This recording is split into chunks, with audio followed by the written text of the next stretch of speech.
Welcome. My name is Cindy Lopez, the host of this CHC podcast, Voices of Compassion. We hope you find a little courage, feel connected, and experience compassion every time you listen.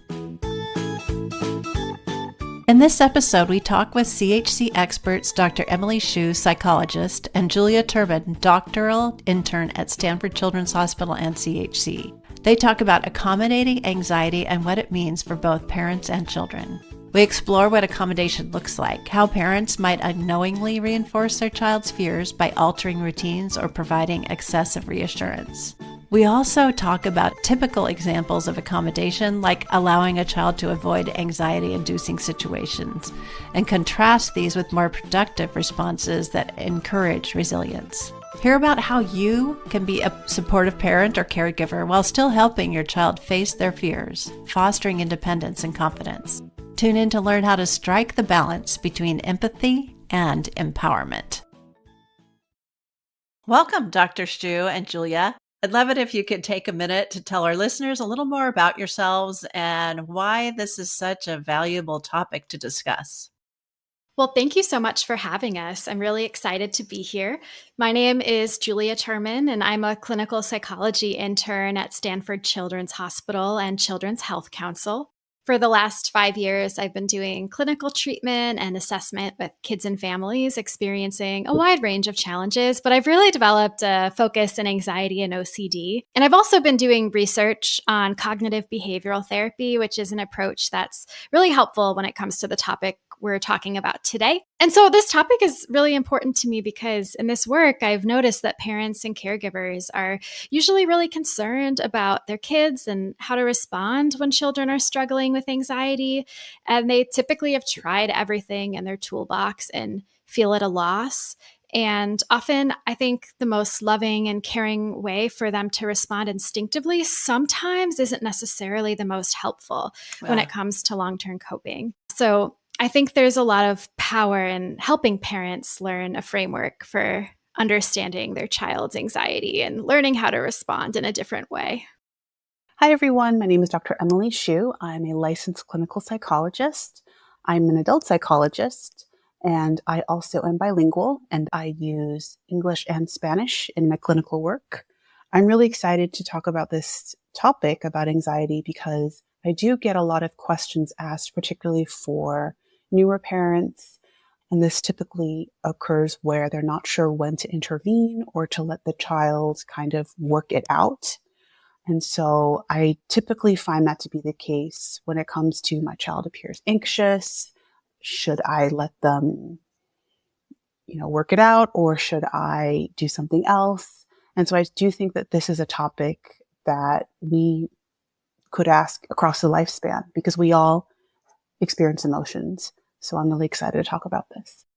Thank you both, Dr. Hsu and Julia, for being with us today. Let's talk first about what anxiety is. Can you describe that? I think there's a lot of different ways to describe anxiety. Anxiety can be a thought or multiple thoughts. It can be a feeling in your body.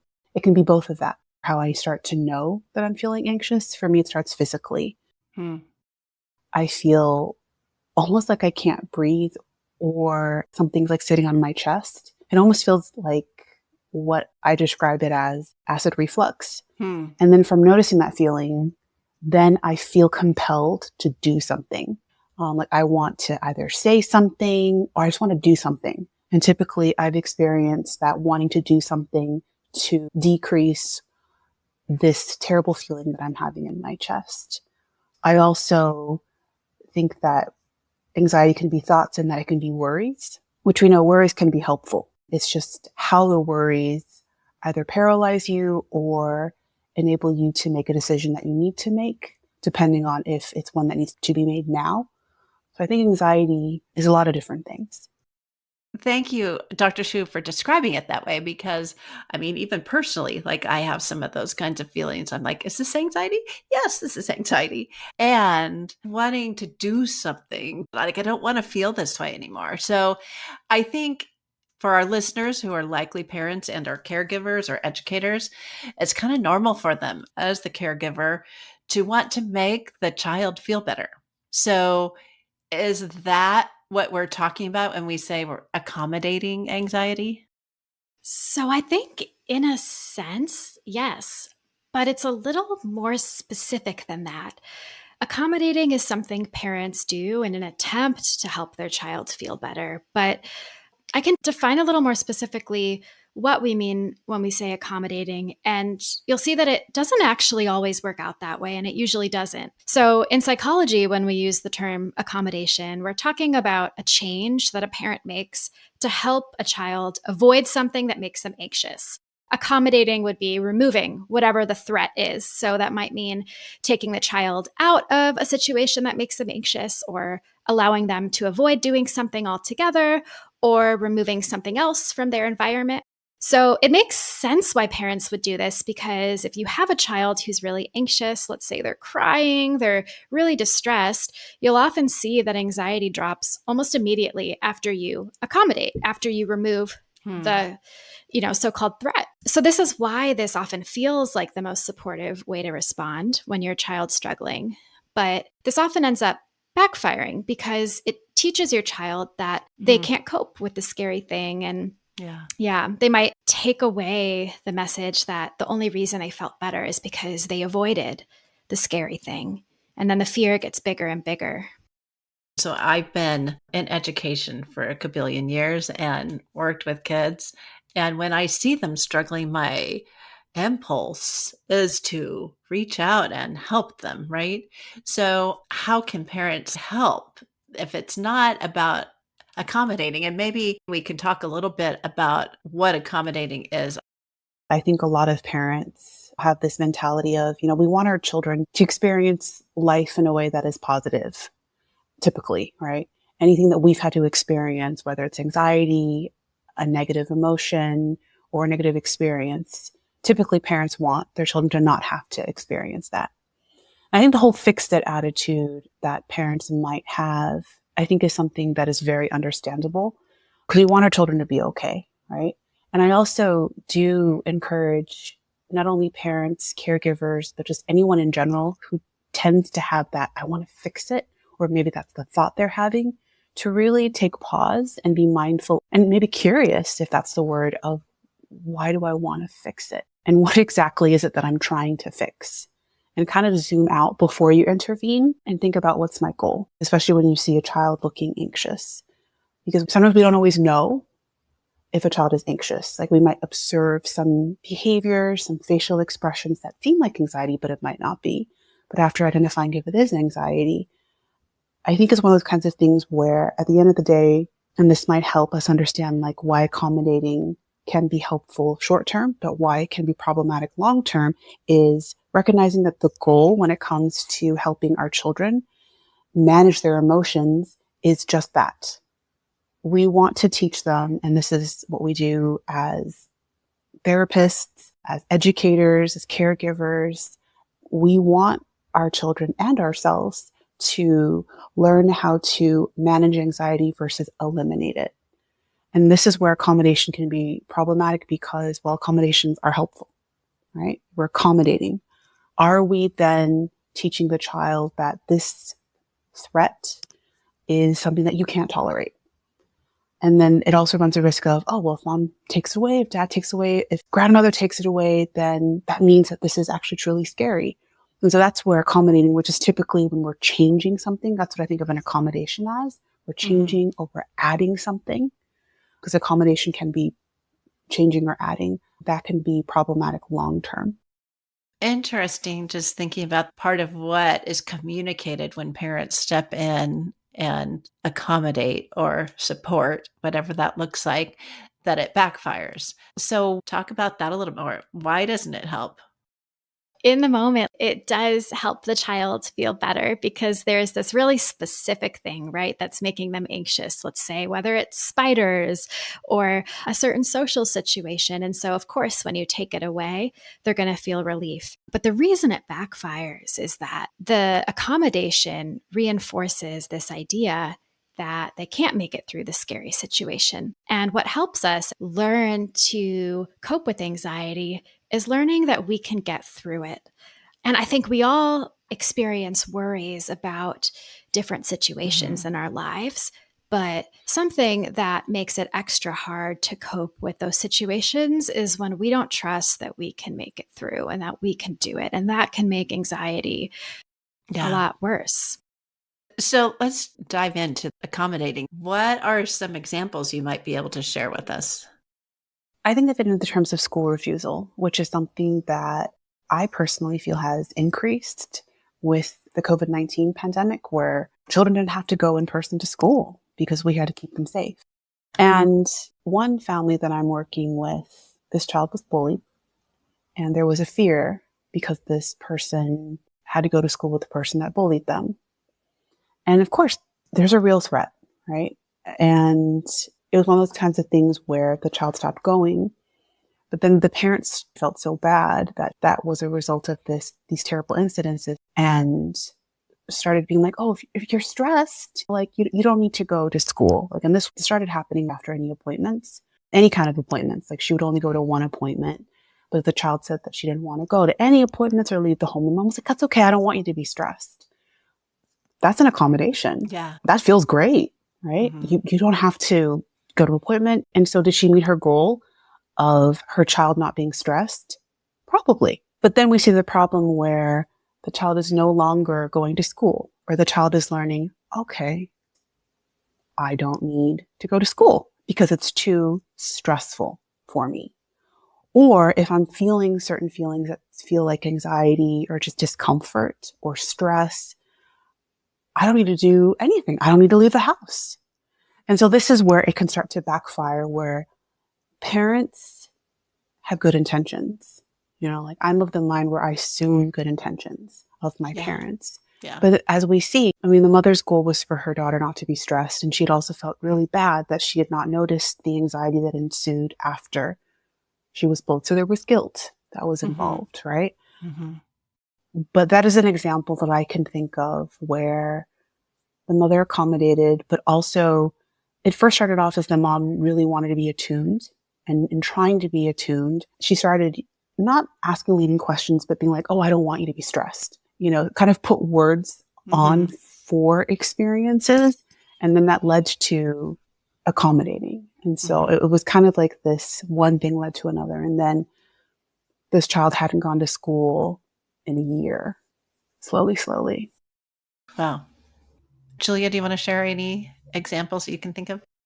Well, I think first what you're speaking to is sort of like this snowball effect, right? Which we often see with accommodation, where it starts with something that seems pretty small. And then before you know it, your accommodations have led to some pretty big changes in your child's life, where they're not engaging in the things in their life that they used to, whether it's school, whether it's activities, whether it's hanging out with friends, whether it's sleeping in their own bed. So yeah, accommodation can really snowball. And before you know it, you're making so many changes to a child's life that they're not living the same life anymore. But other examples, I think, you know, with the school refusal, I think leaving the house, anxiety about leaving the house, whether it's related to social anxiety, so the child's worried about how they're going to be perceived by others. So accommodation for that might involve allowing the child to not leave the house. Other situations could be if a child has a phobia or a really big fear of something specific that they might have to face if they go into a certain kind of setting, then a parent might let them not go into that setting. So let's say a child has a phobia of spiders. I already gave that example, but it's a classic one. Maybe the parent will say, oh, you don't have to come on the picnic with the family this weekend, you know, because you're really scared there might be spiders around. And you can see how something as small as a fear of spiders all of a sudden could start taking over a child's life because now they're not going outside. And there's a lot of examples that are also medically related. So a lot of kids have a lot of anxiety around needles and getting shots and blood. And so a lot of times anxiety accommodations can start impacting kids' medical care because they won't be getting the care they need. CHC's Voices of Compassion podcast is made possible by the generosity of people like you. To learn more about supporting CHC, go to chconline.org/donate.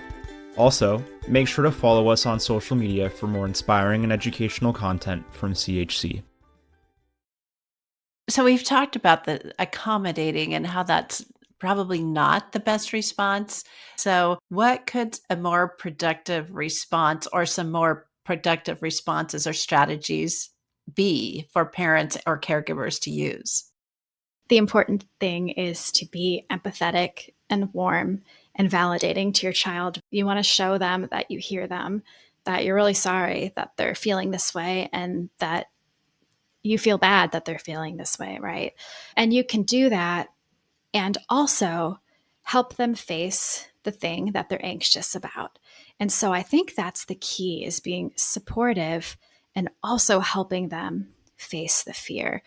And this can be sort of one small step at a time. And the technical term we use for this is exposure. And that's this idea of taking baby steps in facing whatever that fear is.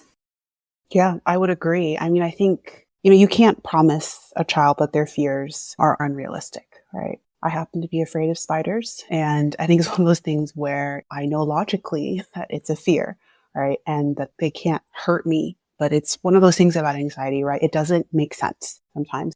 I love how Julia mentioned exposure, because we want to, in therapy, and also like as parents and caregivers, educators, open our children's worlds to experiencing everything, right? And not just the good, but also the not so great, provided that it's safe. And so I think it's one of those things where we want to express like realistic expectations, because you can't promise a child that their fears are unrealistic, that they're not going to fail a test. But what we can do is, like Julia was saying, we can respect their feelings, and we do that through validation. Because it's important to understand that validation, like when we say, it makes sense that you're worried about going to the doctor, doesn't mean that we agree. Validation does not mean agreement, but it's the way of joining your child and being attuned and being like, yeah, I can see why you're scared, which for me, I feel is very like empathetic, like Julie had mentioned, and powerful. And so you could say, yeah, like, I know you're scared. That's okay. Again, it's okay to be scared. And I'm here. Like, what would be helpful? How can we cope ahead? If we do exposures, it could be graded exposures, which is starting off at something that is a little bit anxiety provoking. I would say 10, that's an emergency. 5 is like middle of anxiety. 0 is, I'm totally fine. There's no anxiety. I would start off with like a 6. Be like something that's mildly anxious. And we do this right with children because typically the goal is independence. You gradually fade. And that's where when it comes to accommodations, they can be helpful if you're fading the accommodations, right? Like when we accommodate, add more or stay the same, right? Like with individualized education plans or 504 plans, there's accommodations. Therapy is not meant to be here forever, but it's helped to give you tools to work with, what's going on.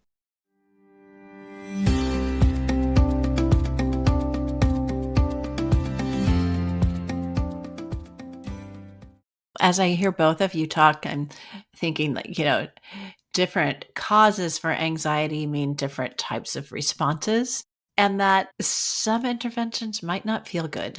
As a parent or caregiver or educator, like, this is not working because it's escalating. The worry is getting bigger, like, help.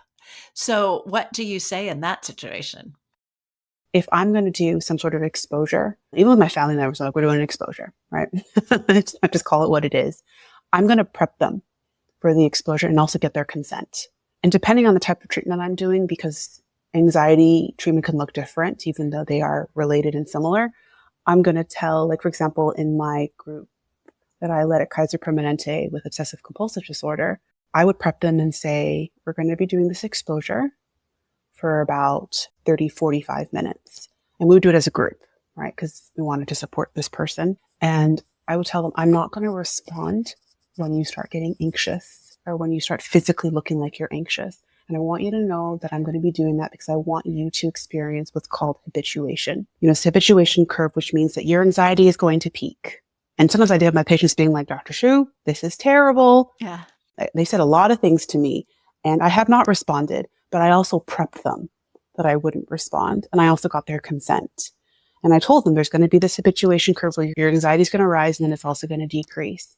And we need to get to that decrease. We need to ride that wave again and again so that you can feel that your anxiety will peak and it will also get better. But I need you to trust me. So I will do that. And if, let's say, like somebody's anxious and I didn't have the time to prep them, what I'll do is I will validate. I'll be like, yep, it makes sense that you're upset and we're going to get through this.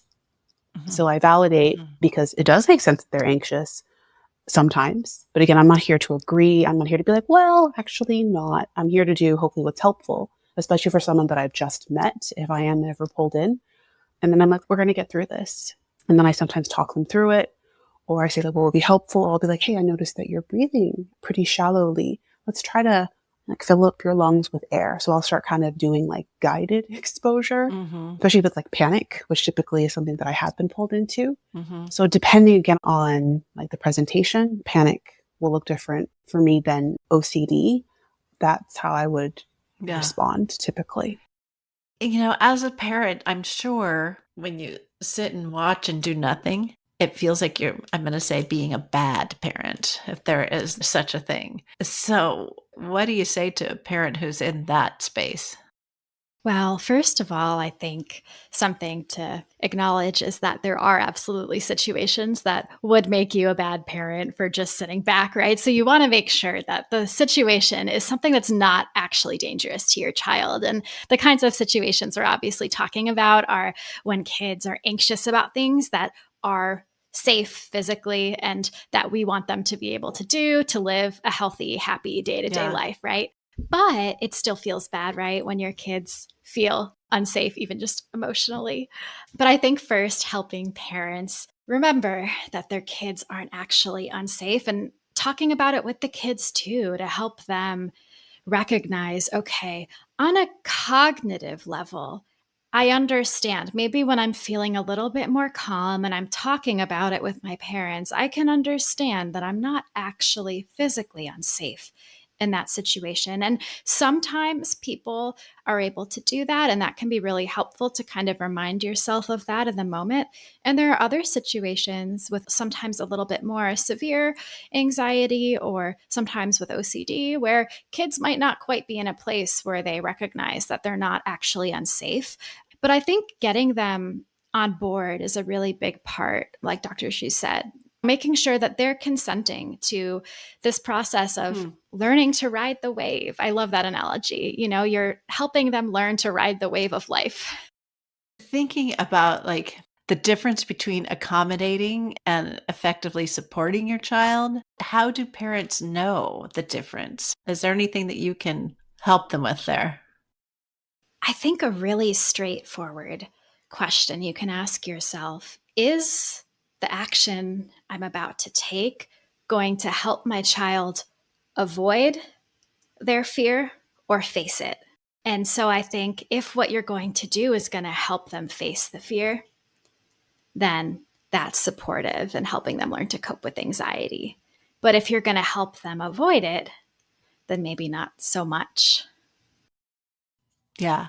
Is there any situation in which it might be okay to alleviate the child's anxiety? That's a really great question. It's something that I was like, alleviate. I think it kind of goes back to why I was excited about this topic. I don't know if I can think of a good time to alleviate anxiety or any perceived negative emotion, because as I mentioned before, the goal of having emotions is to get better at experiencing them, get better at managing them. And because again, when it comes to, like, for example, specifically anxiety, alleviate, is that your word for manage? Is that your word for decrease? Because again, we don't want to get rid of emotions. Yeah. We need all of them. So I think that question is really interesting because alleviate to me is a different way potentially of getting rid of or avoiding something that you might need. Because if you think about worry, anxiety, and scared, those words that kind of seem like they're all different, right? And they're also related. We need a little bit of worry. And of course, we don't want our children and ourselves to be so worried or so anxious that we can't do what is needed. And so maybe we do need to decrease the anxiety, not alleviate. Like when I think of alleviating pain, I think of that meaning, to me at least, that word, taking away the pain. right? Like why we do pain management is we take away the pain, right? Mm-hmm. We're helping the patient with that. So I think of it as how do we maybe decrease the anxiety so that you're still feeling it, but that it's manageable. And if that's what alleviate means to the parent, then I'm like, yeah, I think there's many situations in which it would be helpful to alleviate anxiety. And some situations I can think of is situations that's going to allow your child to experience the world, open their world, right? Because you don't want you to just be their world, right? You want Nana, you want, their teacher, you want the neighbor, you want so many people to be part of it. So I think that might also answer your question about like, am I doing something that's helping my child or helping my child like right now, but not long term? Yeah. And I think it goes back to what you both talked about and that whole validation piece. And just to our listeners, we are actually going to do a whole episode on validation later this season. So be watching for that one. But the whole validation piece and just being curious. What am I trying to do here? Is my response really helping my child build confidence in the situation that they can respond? Or is it really kind of wanting to take it away, which is giving them the message that they can't handle it? So I think just for our listeners, at least those are two things that I've heard from both of you in this conversation that have been helpful to me. And again, as you both said, the goal is to help kids manage uncomfortable emotions. So like anxiety.